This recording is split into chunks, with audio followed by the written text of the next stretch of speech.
Leo is the radiant, fiery home of the sun, that animating source of life, desire, creativity, and life force that every morning at the crack of dawn, as the sun rises and fills our world with light, so does it arouse us to take action, to get up in the morning with whatever source of inspiration we have, to move and move others with our purpose, our inspiration. This is the force of Leo being a fixed fire sign of focus, determination, courageous resilience to go out into the world with our purpose and achieve our goals. And this Leo full moon is going to be an extremely dramatic full moon. You don't need me to tell you about how volatile the world has been. As I've talked about here on this channel, and I'm sure you've heard many other astrologers talk about, we are entering a period of rapid, accelerated change. And as concerning and upsetting many of the rapid changes that are going on in the world are right now, it really is to be expected. And there is only more of it to come. We're entering a very chaotic period of time that will be a period of time that honestly we'll look back on later as being a very important historical time period in these next couple of years. So, in the way that sun can be that force of life, that force of inspiration, when we think about the fiery lion, that courageous, indomitable will that we can find in our heart that will burn bright and carry us through even the darkest of times. This is a type of inspiration and purpose we all need to gather right now as we come into this great illumination of this Leo full moon.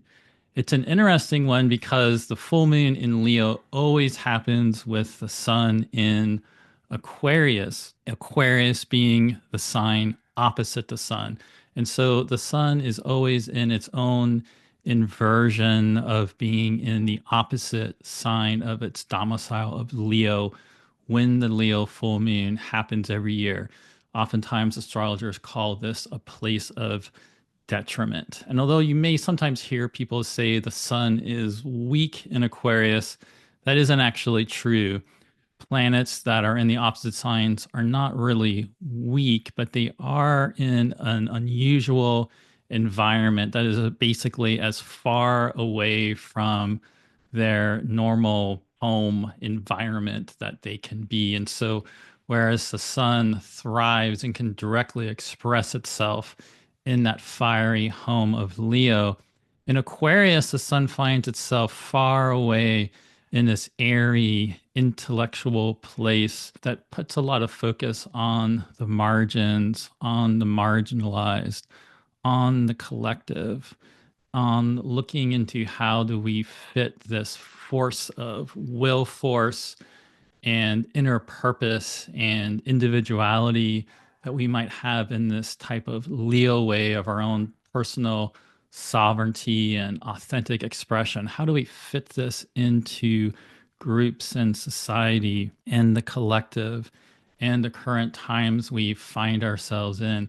There has been a lot of Aquarius going on because Pluto is now in Aquarius, because the Jupiter and Saturn conjunction happened in Aquarius at the end of 2020, because we recently, a few days ago on February 9th, had a conjunction between the Sun and Mercury in Aquarius. There's a lot of focus on this airy, intellectual, oftentimes a humanitarian sign, but really Aquarius has a lot to do with our own ideals. And it can be such an intellectual sign that sometimes there can be a bit of an abstraction with Aquarius that can sometimes carry us away from that heart centered focus of our own heart and our own internal fire.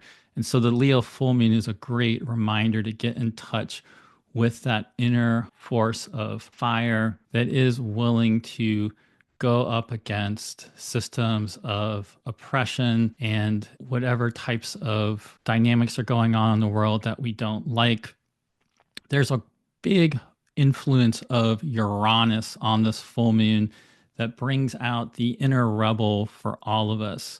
Uranus is forming a square aspect with the full moon in Leo. In fact, the full moon is moving away very slightly from a square aspect with Uranus into an opposition with Mercury in Aquarius. And so there's a very powerful activation of both Uranus and Mercury with this full moon, which definitely speaks to all the major technological changes going on in the world. We're in a time period of Saturn and Neptune coming towards the end of their cycle, with Mars retrograde phase that we've been in coming to an end this month as we're starting to gear up for a Venus retrograde cycle. And we have all this other change coming in the months ahead. It's an incredible period of time where we can feel like we are on the cusp of this new era. And in fact, there are numerous astrological cycles all suggesting that is the case. And we can feel how things are changing. And in the way of this Mercury Uranus combination being activated, this definitely speaks to all the inventions and rapid accelerations of technology, including the way that certain, in the United States of America especially, plutocratic, billionaire, technology influencers are taking a lot of extra control of the government and different directions than even the powerful influence they already possess. There's something even more overt happening right now. Now, with Uranus being activated, it definitely will be mobilizing the forces of rebellion and resistance. Uranus can also just go, though, with great sudden changes and rapid, unexpected development. So, whenever there's a full moon strongly aspecting Uranus, on one hand, it's always good just to keep in mind that something unexpected, unusual could happen that throws a big wrench into your plans. And so, we often just need to be a little bit ready for that sort of thing to possibly come up. But the great thing about Uranus being activated by a full moon is the creative potential. I've been speaking a lot recently about the potential to be gathering and developing inspiring creative ideas during this time period. It's the one thing about the astrology that's been happening and will be continuing to happen that I feel the most positive about, because this really can be a wildly creative time where we can have creative breakthrough ideas and bring great innovation and invention into our life and into our work. And that's especially the case with this full moon activating Uranus incredibly strongly. At the beginning of this lunar cycle, when we had the new moon in Aquarius, that was happening at the same time that Uranus was stationing direct. Because Uranus stationed direct at the beginning of this lunar cycle, which means Uranus had this intensified presence of coming into much stronger impact in the world. And now the full moon, as that new moon has now peaked into full light, the fact that that full moon is strongly activated Uranus, there is just this huge force of Uranian influence going on. Now, so what are some things that can go with that? One thing can be liberation and emancipation and breakthrough revelatory ideas that give us insight into how to break free of barriers or restrictions. Whatever the case might be, you certainly could be in a situation where it feels like things are really up against you. I know with many of the different current events going on in the world, and depending on where you might be living right now and how you're impacted by things, I know there are some people that are feeling very hopeless or depressed or feeling like things are just all going the wrong way.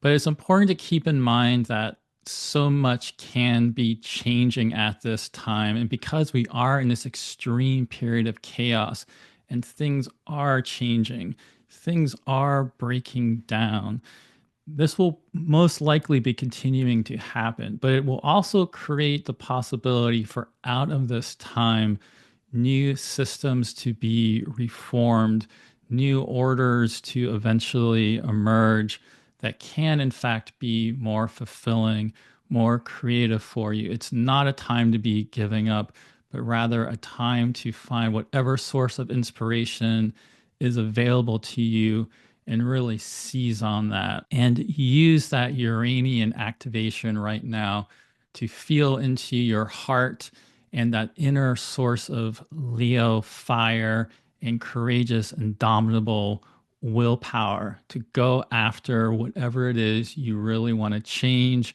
and create with your life. Why are you here? It's really the question to get to the bottom of this year and go after whatever that is and inspire others to do the same. There really can be a lot of change coming out of this time, but all of us are going to have to resist the possibility of being pulled into overwhelm and fear and really constraining anxiety that leads us to act out of our integrity. The best way to deal with all of this is going to be using that Leo inspirational force of the heart and the inner fire available to us to embody love, to radiate love, to be love infinite in our relations. And the more we can all do that, the more we're going to get through this time period because we're only at the very beginning. Things will continue to change really quickly. Things will continue to intensify, but things can also truly change. So let's take a little bit more of a closer look here at this full moon in Leo. So when you look at this chart for the Leo full moon, you can see how the moon is forming pretty much an exact square aspect with Uranus, but just barely separating away from that square with Uranus into an opposition with Mercury in Aquarius. And that's why I was speaking earlier about the influence of technology and all these different, especially United States of America. There's just all this talk about the influence of people like Elon Musk and so forth, all these different technological billionaire figures and whatever is going on right now with all the different shifting and different things going on with open AI and all the deep seek, and there's so much changing with all of this right now. It's obviously a huge factor going on in this full moon. But you can also see that Mercury is just separating away from the sun. And so we just had a new cycle of Mercury seeded by the sun.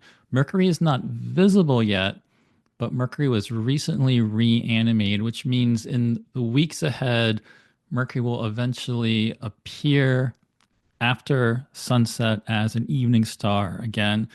Right now, it's more something hidden, something inner going on, something is gestating, but some new idea has been seeded, and it is a Uranian liberating breakthrough idea.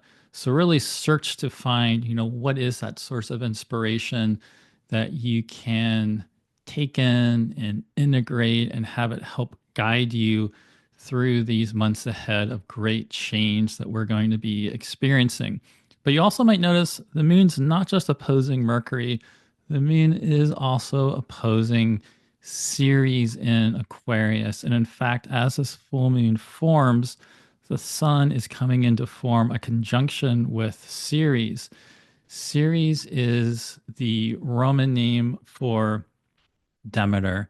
She is the great goddess, the goddess of earth, fertility, life, and abundance. But as a great goddess of life, she also has associations with death and the underworld. But being Demeter and being the mother of Persephone, who descended down into the underworld to become the queen of the underworld, only to return to her mother.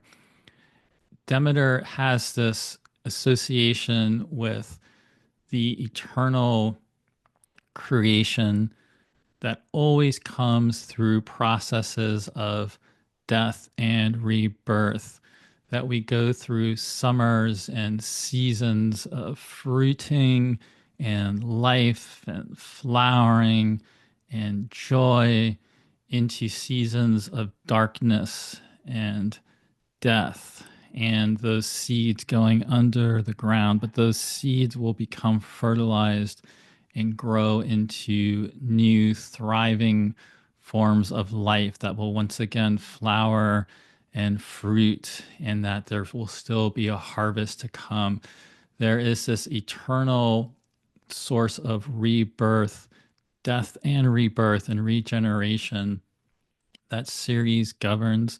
And so while she also does involve themes of grief and loss, such as in the myth of losing her daughter Persephone into the underworld, as part of her own process of dealing with this in mythology, it's also said that she brought the mysteries to humanity and those underworld mystery initiations that put us as humanity in touch with our own eternal, indomitable soul, that eternal soul and life force that we all possess, that inner light, that torch, that flame in our heart, in our being.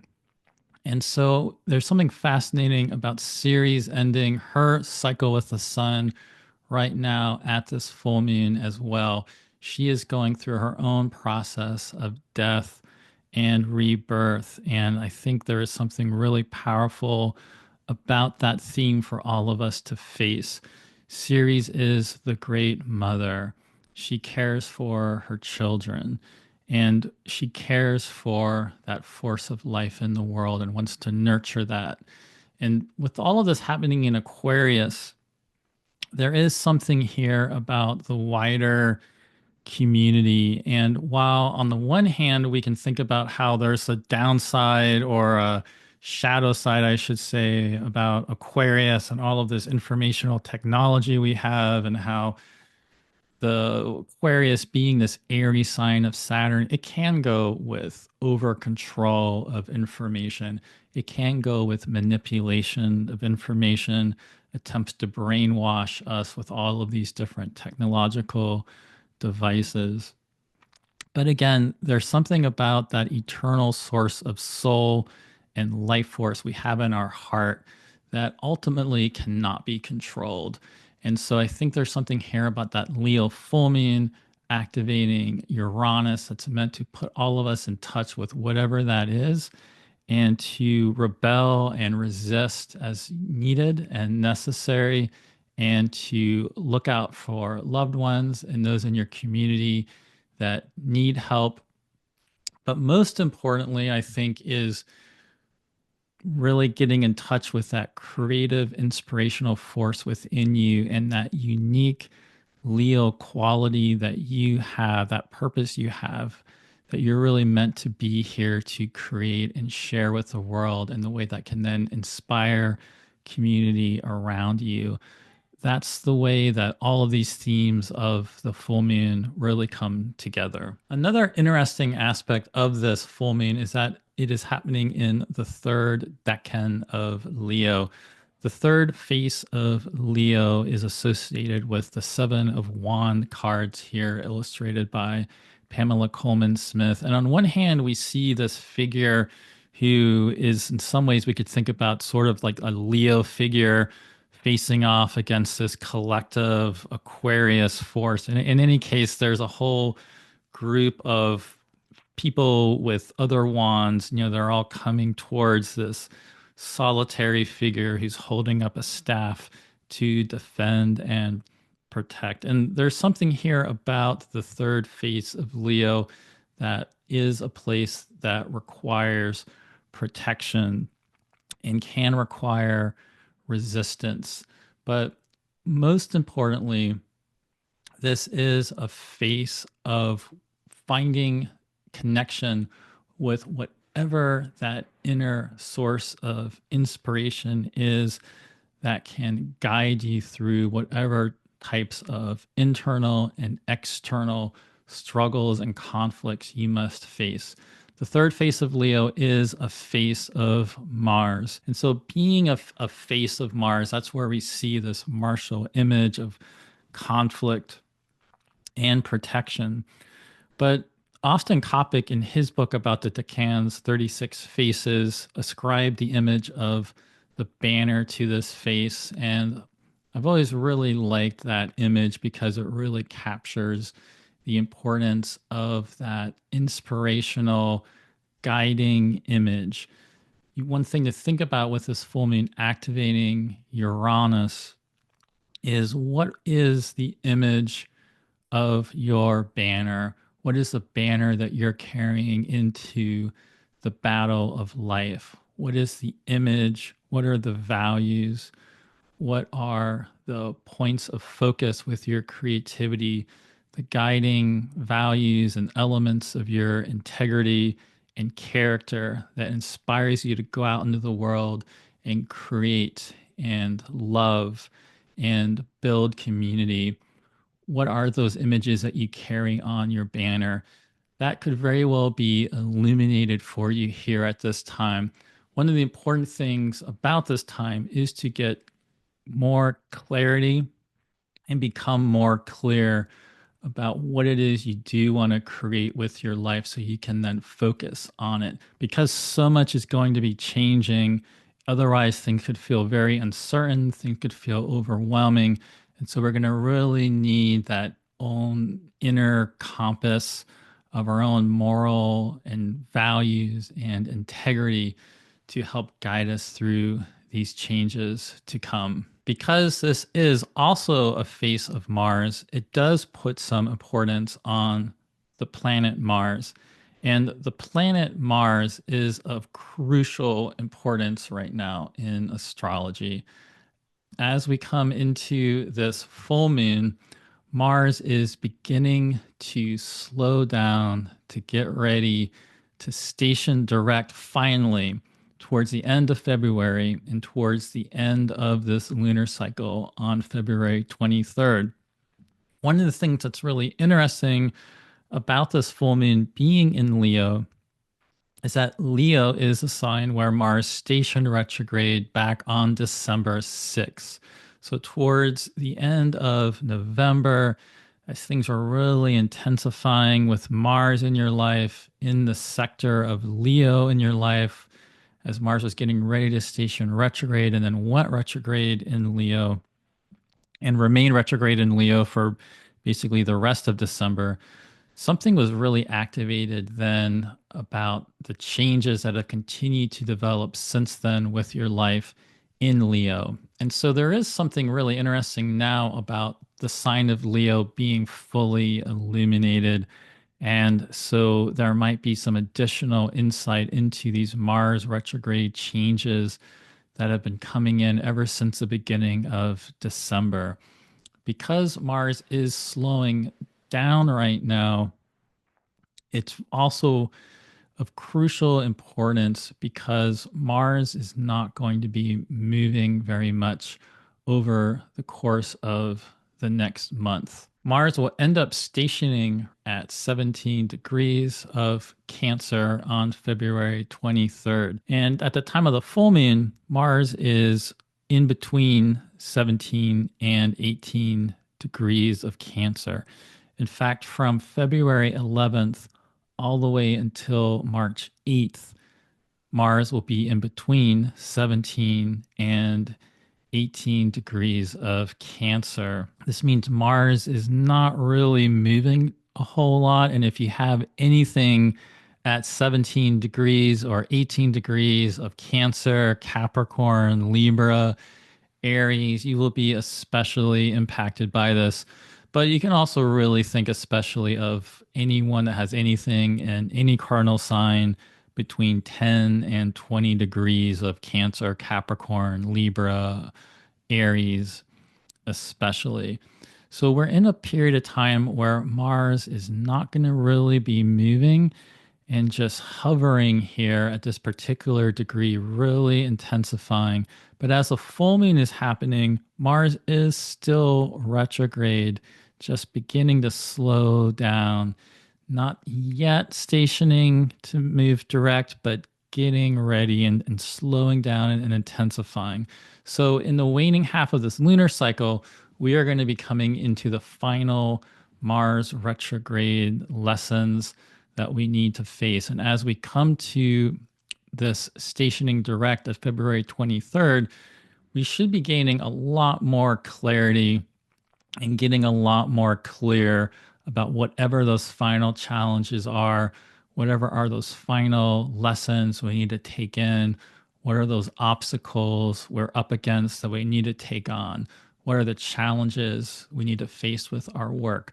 Hopefully, you've already been inspired or guided in one way or another to find some new sources of creativity and new direction with your work and creativity over the course of this Mars retrograde period that began in the beginning of December. Whatever the case is, we're coming now into the final installment of these intense lessons. Now, one of the things making the Mars stationing all the more extreme with all the conflict going on in the world is the fact that Mars is extremely out of bounds in northern declination. This means that Mars in the northern hemisphere is much higher up in the sky than normal. It has gone beyond the bounds of where the sun travels at the sun's greatest height at the summer solstice. This makes the impact and expression of Mars more extreme and wild and unrestrained. And while that increases the chaos and the volatility and the conflict in the world, it also increases the potential for great creative change and breakthroughs and revelations. And there's also a really powerful symbolic theme connected with the starry conjunctions that Mars is making right now in the sky. If you go out at night, you will notice a bright red Mars up close to two stars in the sky. These are the stars Castor and Pollux, the twin stars, the two stars of Gemini. In Greek myth, Pollux is the immortal twin, Castor is the mortal twin. And normally, Castor and Pollux are really too high up in the sky that when Mars is going by these particular degrees, we would normally see Mars lower in the sky. But because Mars is so extremely out of bounds in northern declination in the northern hemisphere right now, we can see Mars up close next to these two twin stars of Gemini. I've been thinking about this and just finding it to be a really fascinating symbol in the sky for all of us to be taking in right now. Of course, when we talk about twins, there's all sorts of themes that can come up, one of which can be the division of one into two, into polarity, and in the way that we can have sibling conflicts and rivalries and a polarity of light and darkness. When we think about two twins, that's one of the great themes of myths and mythologies involving twins. This certainly speaks to the incredible polarities going on all around the world and all of the polarized conflicts and how it seems like we have these warring twins or warring brothers or sisters or warring sides of the collective pitted against each other with no ability to seemingly integrate the other side or compromise or communicate. And you yourself, in one way or another, might have your own type of inner conflict and inner polarity that is going on right now for you. And so there's something about this appearance in the sky of bright red Mars retrograde next to the twins, which is just exacerbating this sense of polarized conflict. One of the ways that Bernadette Brady has talked about the twin stars Castor and Pollux is that the immortal twin Pollux tends to take us into the darker side of the polarized conflict and is the one that kind of makes us go through more of that dark night of the soul and the difficult, shadowy aspects of things as part of integrating the polarity. Whereas Castor has more of the side of light and knowledge and seeking the brighter side of things. Now, what's interesting is Mars retrograde right now is actually closer to Castor, who is the mortal twin. Castor is the mortal twin who, in the Greek mythology, is the one that actually passes away and dies, and then his immortal twin Pollux makes a deal with Zeus where he will begin to trade places with Castor in the underworld, so that one of them will be in the underworld and then the other one will be in the upper world. Pollux agrees to sacrifice part of his immortality to give it to his twin. And so, on the one hand, while these two twins can go with polarized conflicts and polarized internal conflicts as well as external conflicts going out into the world, there's also this enduring bond of love between them, this sacrifice of trading immortality for mortality, this sense of your divine twin or twin star in the other world. This could perhaps be a sense of a guiding spirit or a guardian daimon or a guardian angel in some way, this other part of yourself in this other realm that can be the sense of guidance and inspiration for you during this time. Now, because there are such polarized conflicts happening, I don't mean to, in any sense, make it to be that just doing our own internal work is going to make that go away. And I do think there's something about Mars retrograde being so close to the twins and the way that can go with polarized conflict and just exacerbating it. It's very much this sort of omen of that kind of breakdown going on in the world. But if you have done that type of inner work with yourself, you know that if you can hold that tension between these warring sides of ourselves, eventually out of that tension of the two oppositions and the two sides of the polarity, there can be that sacred third emerging. And it can be something that ultimately brings a sense of transcendent resolution in one way or another, something that can be a larger third that sort of encompasses that warring side of it.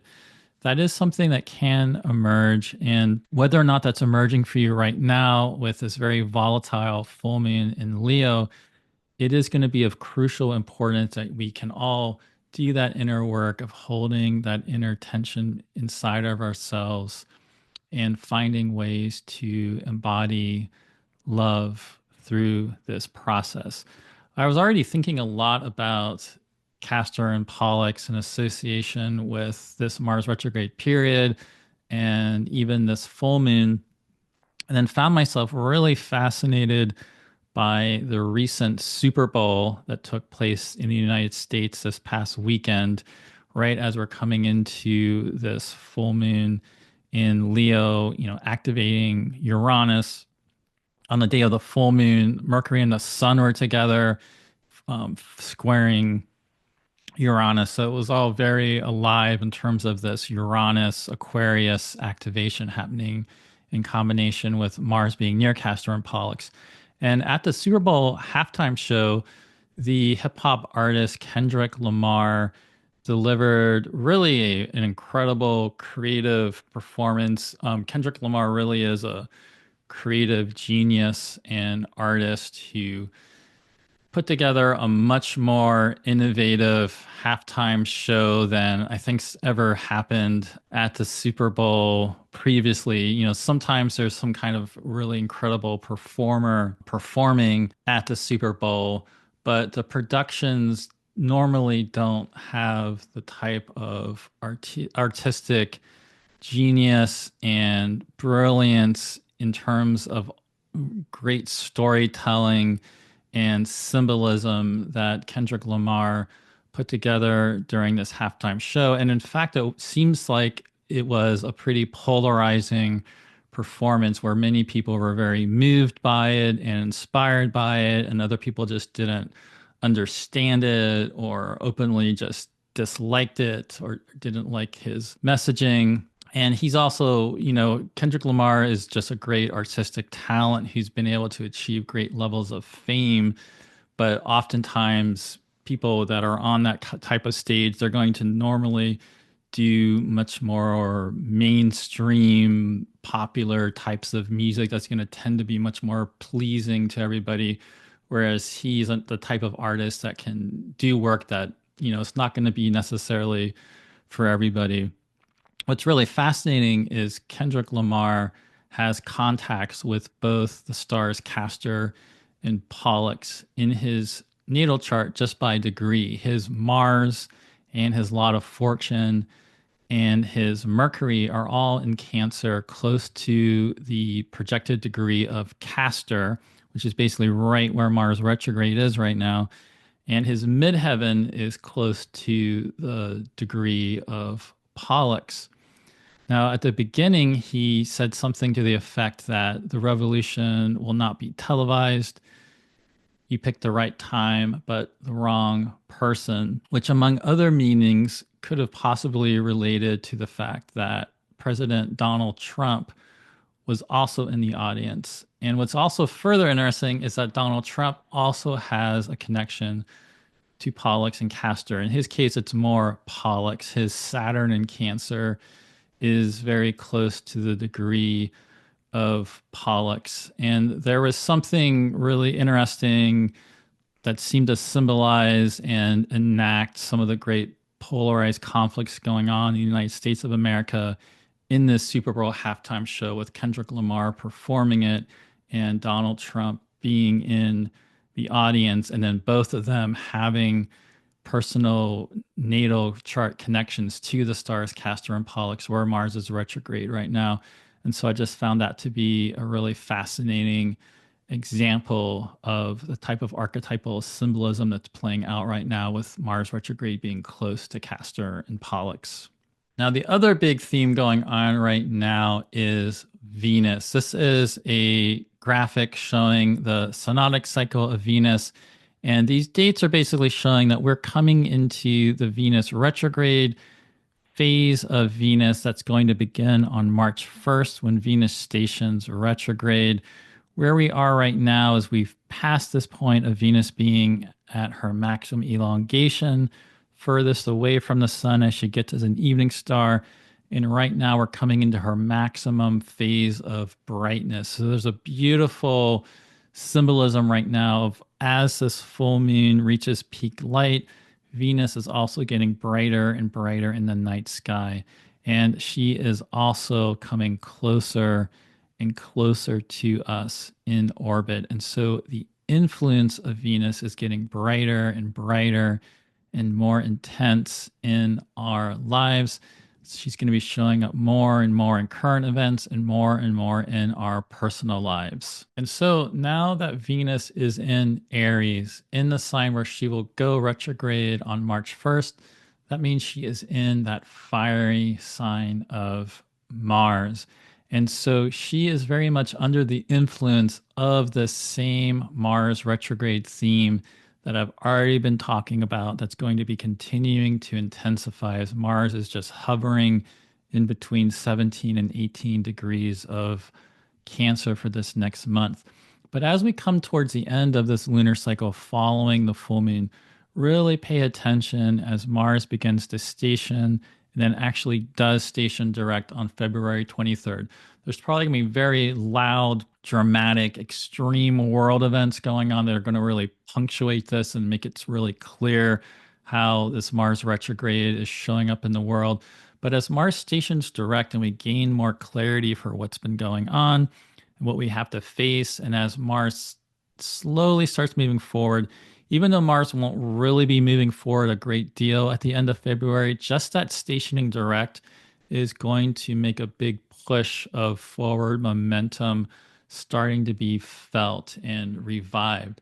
And that's going to be happening at the same time that Venus is slowing down to station retrograde basically a week later on March 1st. So there's going to be something really critical about this period at the end of February, and I'll be making more videos about this to go into that in more detail. Right now, though, as we're at this full moon in Leo, it's really all about just paying attention to what's going on in your relationships, what's going on within you. Venus goes with our creativity and our creative expression, our desires, what we find pleasurable, what we are attracted to, what we want to magnetize into our life. And we might be already feeling how this is starting to change. Are there issues going on in our relationships we need to adjust to and perhaps make compromises regarding, or perhaps there's more something about you and what you want that needs to come more into your relationship. That's the side of thing that tends to be more of what comes up during the Venus retrograde.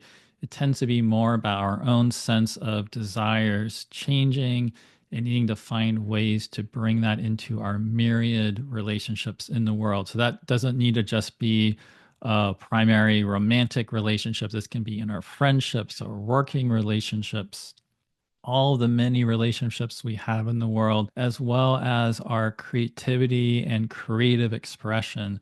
So it's a really powerful time period that we're coming into right now because this Venus retrograde in Aries is going to be combined with eclipses.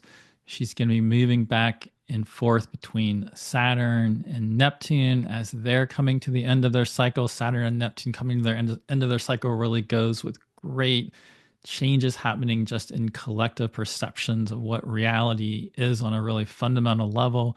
She's also going to be moving back and forth between the North Node as she's doing that. And by the end of March, as she's retrograding back into Pisces, Neptune will go into Aries, which is such a huge change for all of us. And eventually, in the beginning of May, Venus will come back into Aries and form a conjunction with Neptune to really attune us more deeply into the great shifts coming with the entrance of Neptune into Aries. Later on in May, we have Saturn going into Aries. We have a big solar eclipse happening in Aries at the end of March as well. There's all sorts of really dramatic changes coming into the Aries parts of our chart in the months ahead. There's also a Mercury retrograde that's going to happen in Aries, and we'll certainly talk a lot more about all of this later on. Right now, though, Venus is intensifying something in this Aries part of your life and however that plays out for you. And so just pay attention to that. There's so much more change that's going to be coming. Now, Venus, like the sun in Aquarius, is also in the inversion of being in the opposite sign of her home sign of Libra. So again, it's not that Venus is weak in Aries, but she's in a very different environment. She's in this fiery sign that exalts the sun, that is the home of Mars. And so this is a Venus that moves fast, that can be very assertive, very direct about what it wants. And it can set desires into motion very fast, sometimes too fast for what Venus is best at. Because, when we're really building a relationship, or we're working on our creativities and desires, there's something about, really going slow and slowing things down, and fully bringing things together that can be, heighten the sense of pleasure and harmony, helping to create something more solid. Whereas Venus and Aries, being that fiery sign of Mars, can really move fast. So this can be really exciting in terms of initiating something, but we're going to have to be careful about initiating something and possibly moving too fast. So it can all work out in the end, but just keep that in mind in case you really feel yourself getting swept up into something that's moving really fast. It's going to probably be important to make sure you're slowing things down and keeping track of, what's really going to be best for you in the end with whatever that new development is. But Venus and Aries can bring something exciting, and it really can bring something countercultural. It can also be extremely powerful, rebelling, resisting, standing up for people on the margins, standing up and protecting loved ones and community. And so I think this will actually be a very powerful creative time coming up. Right now, again, because Venus is just intensifying with this full moon in Leo, just pay attention to what are the ways those inner desires are already starting to change, so you can get a better sense of how to move with that as we come into this more accelerated time of change that's going to be coming towards the end of February and then into March. Speaking of all the change that is going to be coming in the months ahead, I have a new course called Triton's Cave that will begin on February 23rd when Mars is stationing direct. That is going to be all about helping you adjust to the great changes coming and to use the astrology in very empowering ways. This is going to be a course focusing in on the significance of Saturn and Neptune coming to the end of their cycle in Pisces and then beginning a new cycle in Aries. At the same time that Venus is going retrograde in Aries and Pisces, Mercury is going retrograde in Aries and Pisces. We have eclipses happening in Aries, in Pisces, and Virgo. There is just incredible change going on in the world.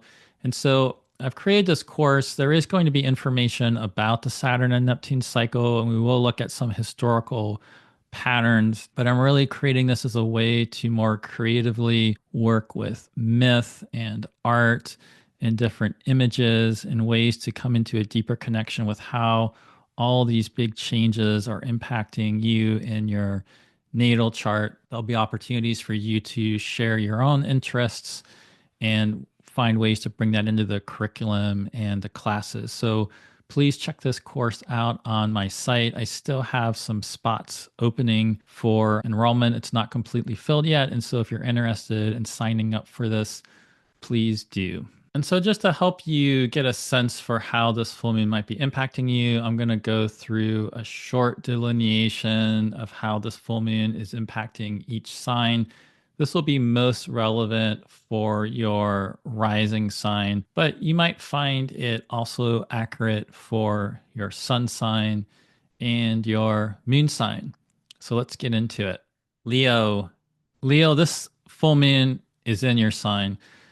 You've been going through incredible change, and there was obviously something in November, December that was really amplified and magnetized for you with Mars stationing retrograde in your sign.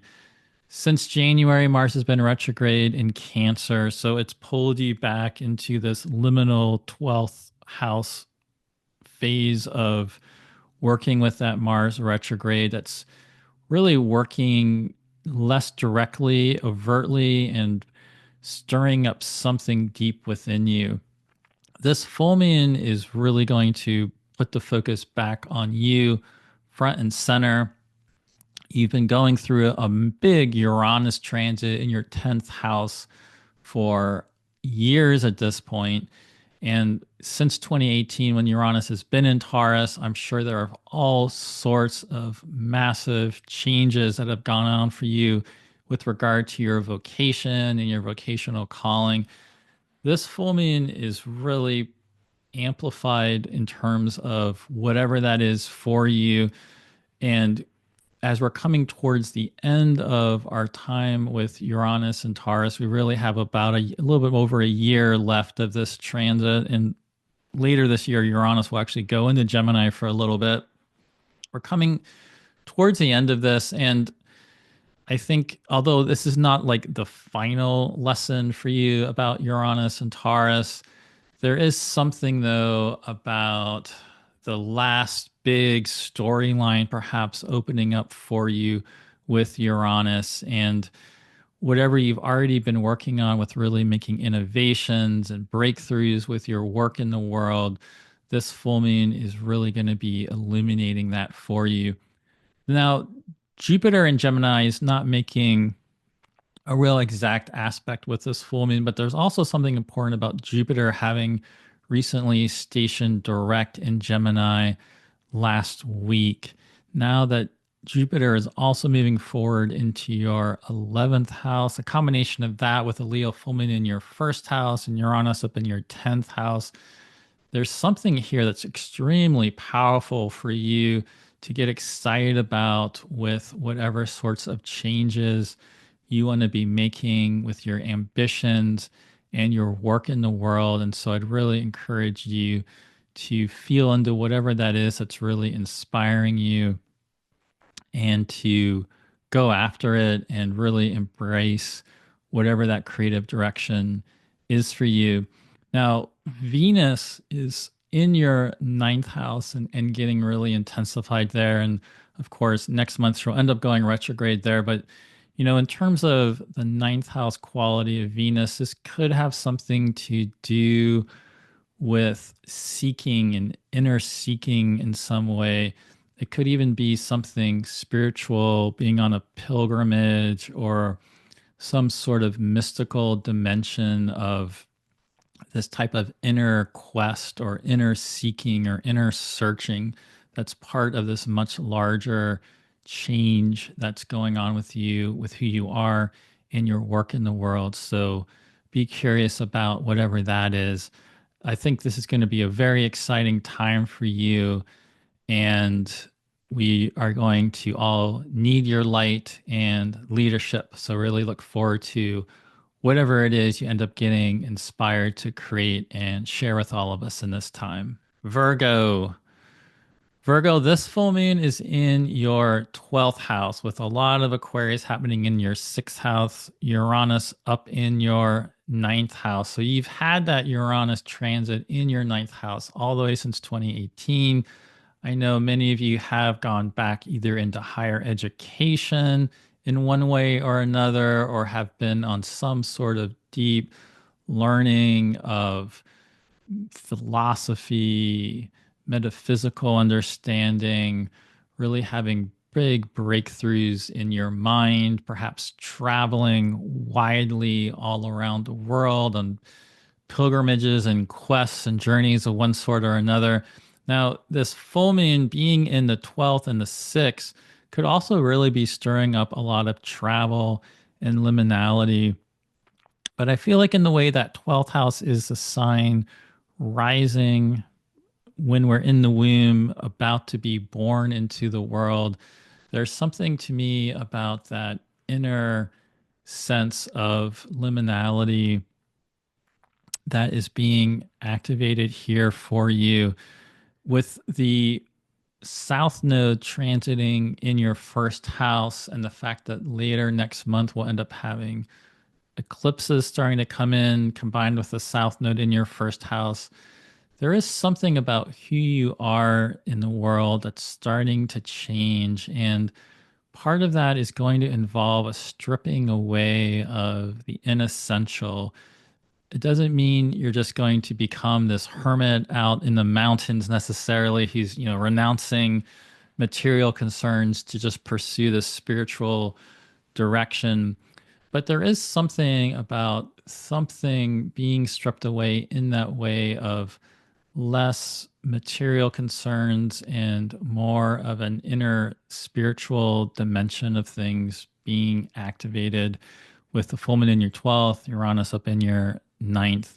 Now, with Jupiter having recently gone direct at the same time, whatever is going on in that way, there's actually, ironically, really interesting career opportunities and vocational developments coming in for you to pursue. And because we have that North Node over in Pisces with the Saturn and Neptune cycle coming towards the end, we know Venus will end up going retrograde back into Pisces. There's also going to be all sorts of interesting relational developments, potential collaborations, new people coming into your life, new sources of life. So there's something just really interesting about there's a lot of like opportunities coming in for you, but there's also something about how you're changing on these inner layers that's going to be really important to pay attention to and use as a way to guide yourself through this change. Mars coming to the end of its retrograde in your 11th house can hopefully end up sparking some real inspiration with your aspirations in the world. There could, of course, with that happening in your 11th, be some sort of conflict or polarity of different sides of tension going on with friendships, with community, but hopefully they'll end up being a good way to work through all of that. Whatever's going on, with Venus starting to station in your eighth, this looks like something in terms of a real deepening of that inner psyche again, just like the full moon is sort of illuminating these inner realms of your being. There's something also about Venus retrograde really illuminating and intensifying this inner sense of inner transformation and change that will then end up coming out into your relationships. And that's probably going to also be part of how you then fit into whatever changes and tensions might be going on with friendships and community and that sort of thing. In the end, just keep in mind that however things are being stripped away and things are being changed, that you're going to end up having opportunities for some really productive changes and growth and developments with your work in the world, with Jupiter up there in Gemini in your 10th and Mars finally stationing and going direct in your 11th house. Libra, the full moon in Leo is in your 11th house. And so this is a really powerful full moon with the Sun, Mercury, Ceres, and Pluto all in your fifth to really key in on that sense of creativity and desire and what you really want to be expressing into the world. Looks really powerful for something to be illuminated here about, what do you want to create and what is your audience and what are the groups you want to be part of. Mars has been stirring things up in your 10th house of career, vocation, and while there's a lot of tension there probably to be working out, there's probably something very generative that's going to come out of this stationing at the end of February. So really be paying attention to that. And then with Venus beginning to intensify that Aries house in your chart, the seventh house of relationship, Venus retrograde are always powerful periods of relational changes and developments. But this is, of course, especially going to be the case with you this next month. And so just pay attention to whatever's starting to come up for you already here at this full moon. Now, you've had this long transit of Uranus and Taurus in your eighth house. Now, for some of you, this could have gone with great breakthroughs and volatility in terms of shared resources, whether that's through business and work and investments, or that's in primary relationships of shared resources with others. Those are some ways it could have been showing up. And if so, there might be some kind of important revelation or event or experience related to that. But it also makes me think of the eighth being that place of inner psyche and inner hidden realm, sort of unconscious forces. And so I think this full moon squaring Uranus in your 11th with all the Aquarius in your fifth could be really powerful in terms of integrating some of these deeper inner transformational, transmutive experiences you've had into your work and finding ways to really find that new exciting role you want to play in your community. Scorpio, this full moon is in your 10th house. And so, with Uranus also in your seventh house and all of that Aquarius down in your fourth, there's something really powerful being illuminated here about your work in the world. Now, back in November and December, when Mars was in Leo and beginning to station retrograde in Leo, then Mars was retrograde in Leo for the rest of December, there's probably something being volatilized about your work and your calling in the world. And you knew something was changing. You might have had a sense of what that is already, but not being completely clear. Or perhaps you're already starting to follow the leads of where that was leading you and investigating it. I think there's something really potent here about how the full moon is now illuminating this place of calling and vocation for you that is going to really be helpful for you with finding that sense of purpose to follow in the months ahead. You are, of course, an incredibly courageous, indomitable, persevering sign. And we all are going to need your leadership and strength in this time. And so I think there's something really potent here about how whatever is being illuminated for you with your work. Now, the Uranus piece in your seventh, that's been something that's been going on for a while. You've been in this long period since 2018 of volatility, perhaps in relationships and big changes in relationships, but also something exciting happening there where you've been propelled in new directions and there's been new life force coming through relationship. Now, with Venus intensifying, getting closer and closer to us. She's getting ready to station retrograde later on in the month. This always brings up relationship issues. Venus is going to ultimately retrograde back into Pisces in your fifth house, which goes with relationships, and the Northlands there with Saturn and Neptune. So there's definitely also a big relationship piece for you to be coming into relationship here with, and how do you more authentically be yourself in a relationship and bring your desires more authentically into relationship. Now, with Mars, I mentioned, Mars was previously in Leo. Since the beginning of January, Mars has been retrograde in Cancer. And there's been something about this ninth place of mental and spiritual exploration that's been active and volatilized. I mean, Scorpio, you are one of those signs that can really go deep with your research and your searching. And it seems like there's been something that you've been searching and seeking. And there will most likely be something really potent about the clarity you gain for whatever that Mars retrograde journey has been for you as we come to that stationing of Mars later this month. And that's all going to end up feeding into that big change in your career vocation that the full moon is illuminating a lot of insights for you about right now. Sagittarius, full moon for you is in your ninth house, with all that Aquarius down in your third and Uranus being in your sixth house, Mars retrograde being in your eighth house. So with the full moon in Leo in your ninth, Sagittarius is a sign that when people do, the signs for houses, a lot of times people associate Sagittarius with the ninth house. And, there is some overlap there, especially in terms of having this big fiery quest and um, inspiration to travel far and wide, both physically and in terms of going on literal pilgrimages and traveling to foreign lands, as well as mentally traveling far with your mind and really being this deep mystical seeker.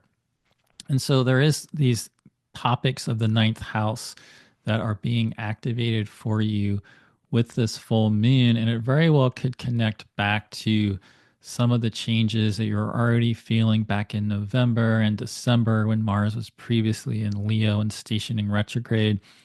Now, as Mars is beginning to slow down to finally station direct in your eighth, you've really been pulled back into something in this inner psyche realm of the unconscious or inner parts of yourself that have been volatilized.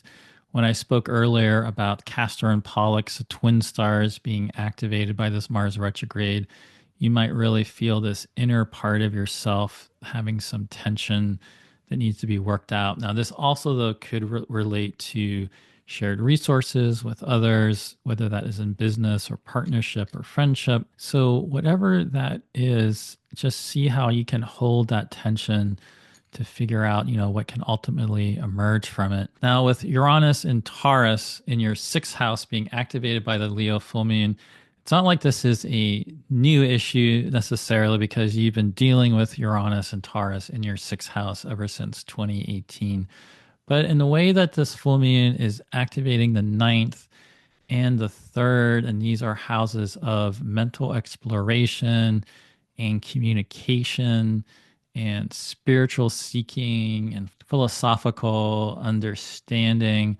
I think in the way that the sixth house can at times relate to any ways that we are in servitude or doing work more in terms of what we have to do just to survive in the physical world and pay our bills rather than what's our really true calling in the world.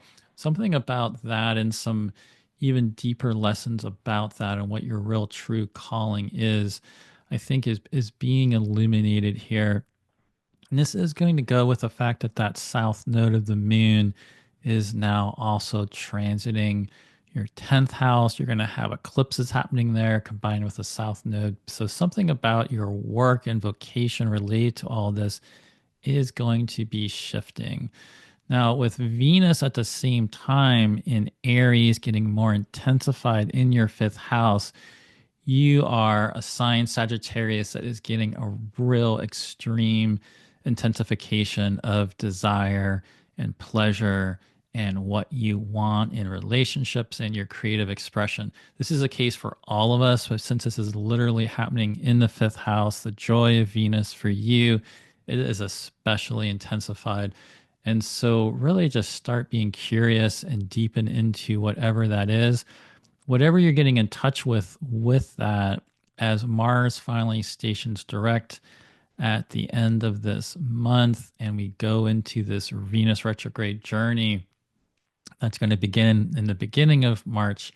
You'll just be going much deeper into this, but there's definitely a big layer of deeper mystery and understanding about what you truly want and desire to create for you to unravel and come into relationship with. And there's going to be some kind of important way, of course, you being Sagittarius, that fiery sign of Jupiter, that you're going to play a key role in helping to inspire all of us and really arouse all of us to be part of the change that needs to happen in the world. And so you're just starting to get a little bit deeper into deeper layers of beginning to figure out what that's going to be for you with this full moon in Leo. Capricorn, this full moon in Leo is in your eighth house with all of that Aquarius in your second. And so there is a bit of a financial component here. You've had a big activation of Aquarius in your second house. This could relate to how you find your own resourcing for yourself and your own resources, how you make money. And with the Leo eighth house being activated by the full moon, this definitely makes me think back to November and December when Mars went retrograde in Leo originally and then slowly moved back through your eighth house. There might have been some issues at that time that came up for you with regard to shared resources in one way or another. This could relate to primary partnerships of shared resources and ways you were realizing you want to address inequities or rebalance things in one way or another, or shared resources as part of your work in one way or another.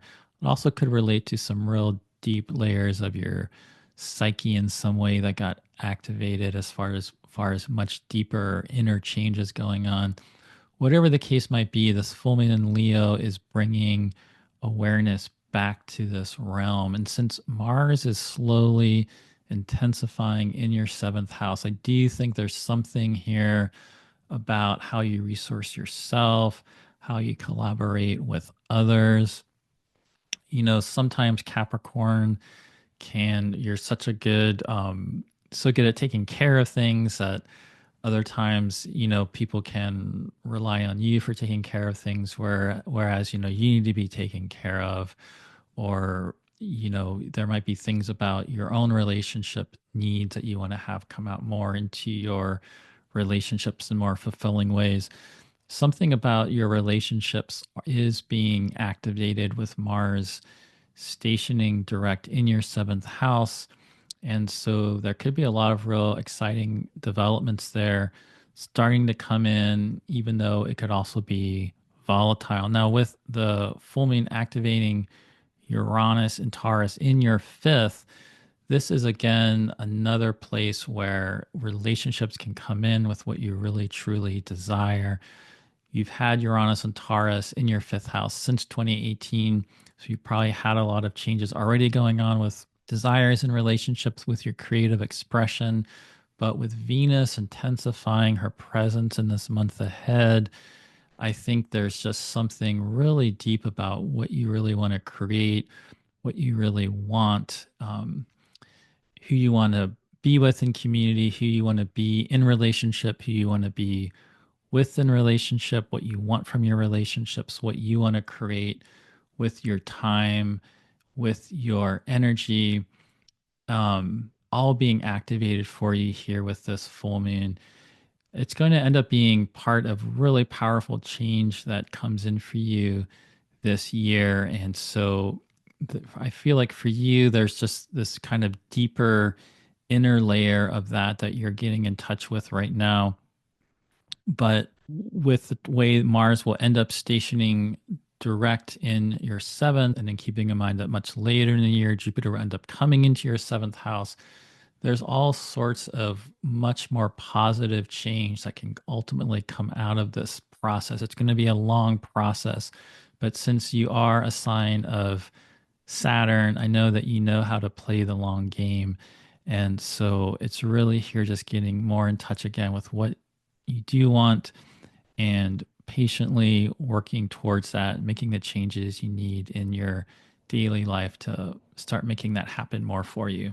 Aquarius, this full moon in Leo is in your seventh house. And so there's definitely a big relationship field being activated for you right here. And that makes a lot of sense with Venus, of course, also intensifying in this month ahead and her ultimately stationing retrograde in the beginning of March. There's going to be a big relationship change going for all of us in terms of getting more in touch with the way our desires are changing and what we want in relationships.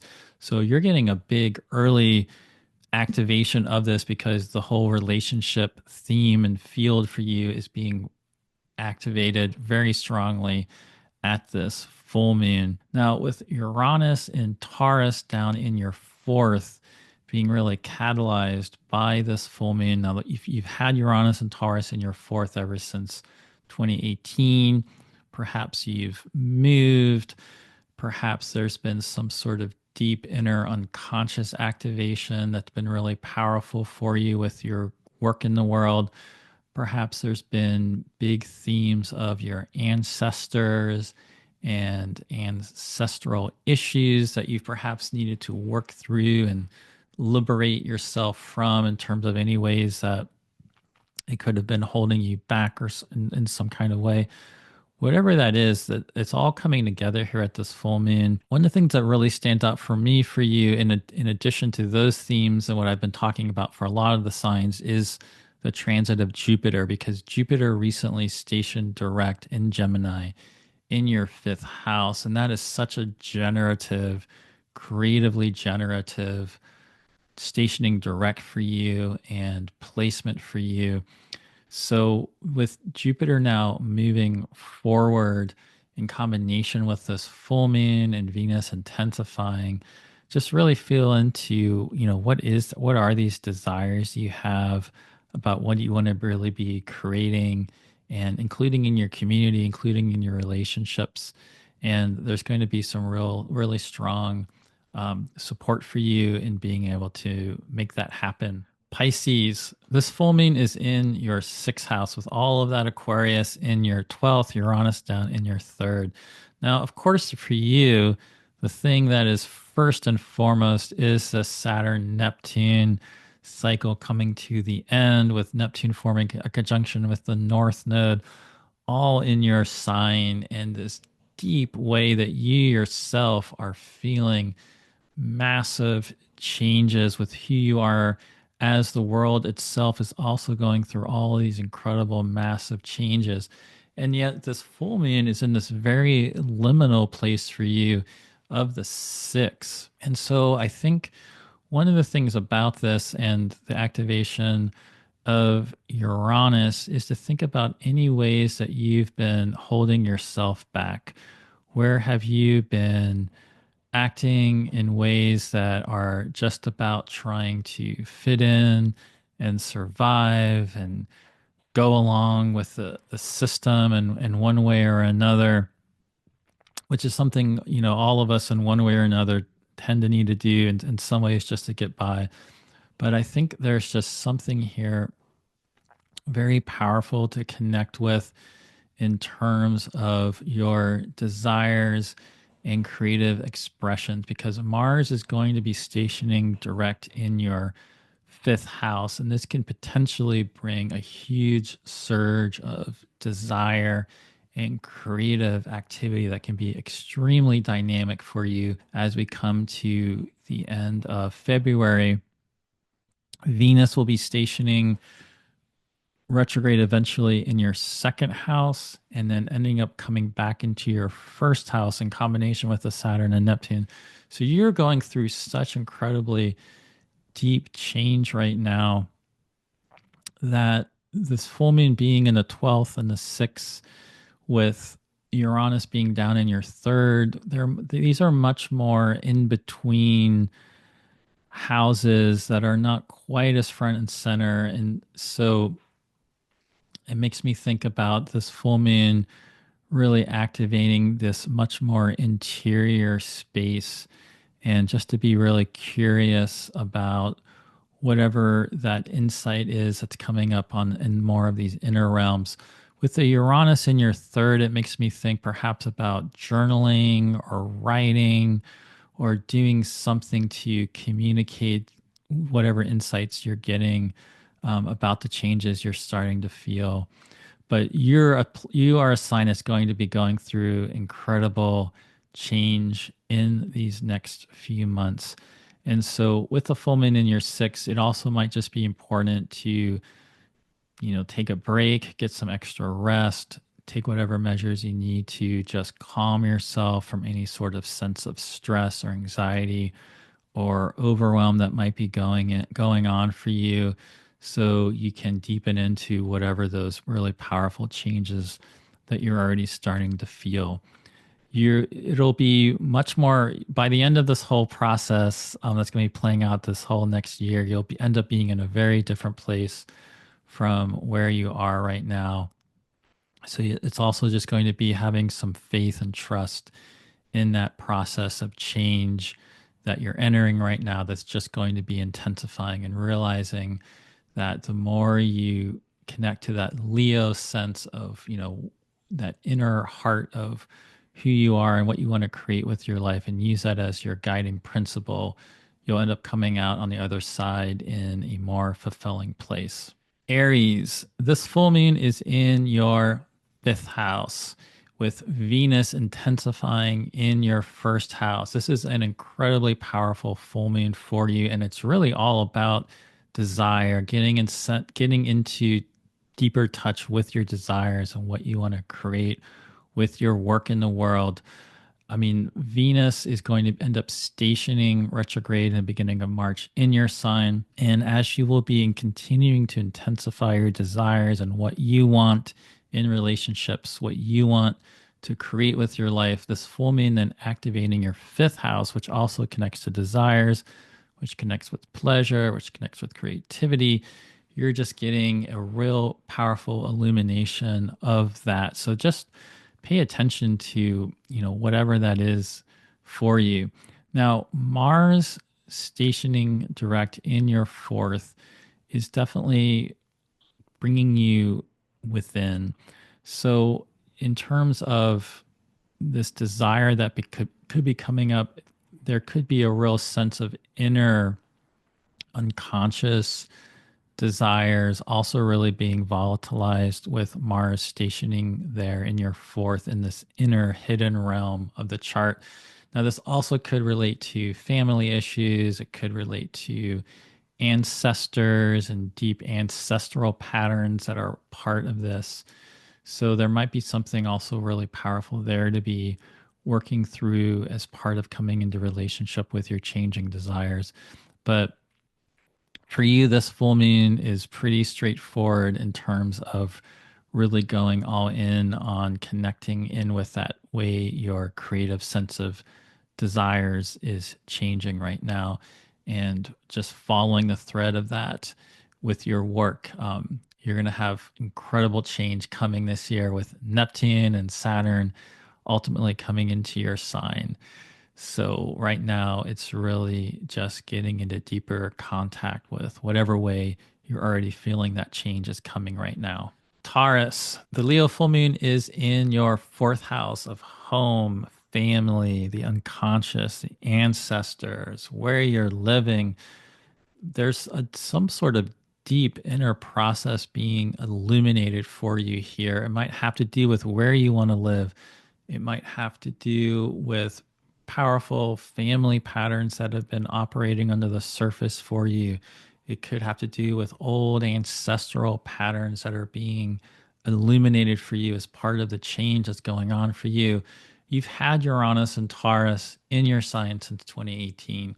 You've already been going through so many changes.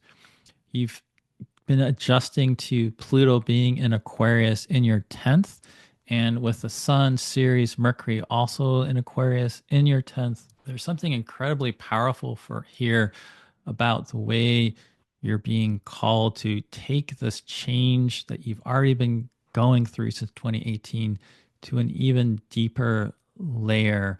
But it has something to do with going within to the heart of that change. Now, Venus is intensifying in Aries in your 12th. And so perhaps there's something about the way this Venus retrograde process will start off that is being intensified in a more of a liminal inner place. Now, it's eventually going to go into Pisces, and you already have Neptune in the North Node and Saturn all there in Pisces in your 11th house. So there's already something with community and who you are in community and who is your community, who is your audience, that's already starting to change, and there's going to be a lot more of that to come. So I think really here for you at this full moon, it's more about getting in touch with who you are right now. How are your desires changing? What's going on at the deepest part of yourself, and making the space and time to connect with that, and then using that as a way to guide yourself and navigate through the changes that are going to be coming in the months ahead. Gemini, the full moon in Leo is in your third house with a big Aquarius activation in your ninth. Now, for you, the thing that obviously jumps out is Jupiter and Gemini, and the fact that Jupiter and Gemini stationed direct last week.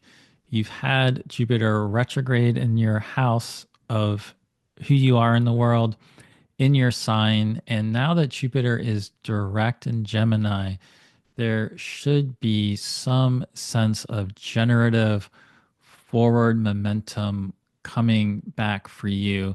And with Neptune and the North Node and Saturn all up in your 10th house, there is a deep sense of change going on for you. And in the way that that can be really liminal and otherworldly in many ways with Saturn and Neptune, and just how deeply collective reality is changing right now, and how you yourself are feeling a deep shift with your own vocational direction.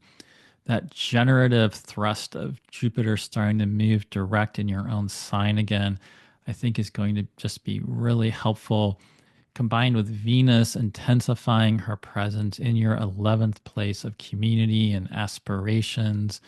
I think, we also know Venus is going to end up going back into your 10th house of Pisces by the end of the retrograde, then come forward again back into the 11th. This is a powerful time of change in which you're going to end up somehow making a significant change with who you are in the world, with your work, who you are in community, and more of your creative expression coming a lot stronger through your work. So it's really interesting that this full moon combined with Uranus, they're all in these cadent houses. You know, you've had Uranus and Taurus in your 12th house since 2018. The Mars retrograde back in December, began in your third house. Now you're getting that Leo full moon in your third house. You've been adjusting to Pluto and Aquarius in your ninth house for a good amount of time now. So, in the way that ninth, third, 12th, they can go with foreign travel, they can go with being in between places. The Leo third house activation, in particular, being this place of local community as well as communication and writing and speaking. I think there's something very powerful and important being illuminated for you right here about your work in where you are living in your local community. And especially if you do any type of work that involves speaking, writing, communication, third house types of activities, big important events coming through here for you. But in the way that for a long time, Uranus and Taurus has been volatilizing and activating that 12th place. It's a strange place to have Uranus transiting, but I think there's some sense of deep inner dreaming that that transit has been activating for you. And in the way that the full moon is combining the ninth, third, and 12th, I think there's something here about this inner dream and what is really that inner dream and inner source of inspiration that you can use as sort of guiding principles to lead you through these changes to come this next year that can get activated and illuminated for you with this full moon. Keep in mind, much later in the year, Uranus will end up in your sign of Gemini. And for the next few months, all the way until June, you're going to have Jupiter moving forward through your own sign. So there's really a lot of external growth and responsibility and new vision and meaning that's going to be coming into your life. So this full moon is less in some ways about some of those big external changes, and it's more about getting in touch with how you're changing on these inner layers and how that's going to end up feeding into the great external growth that you're going to be experiencing this next year.